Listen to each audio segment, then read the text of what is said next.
How to find out how much a YouTube channel is making? Simply select the channel that you'd like to find out how much they are making.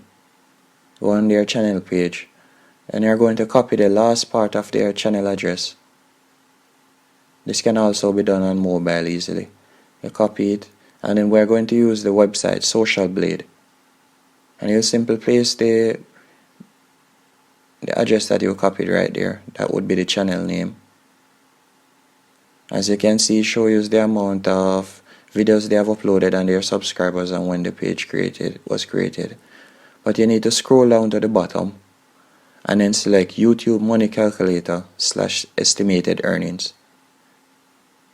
And you're going to see this page open up. And then you simply paste the address that you copied right there.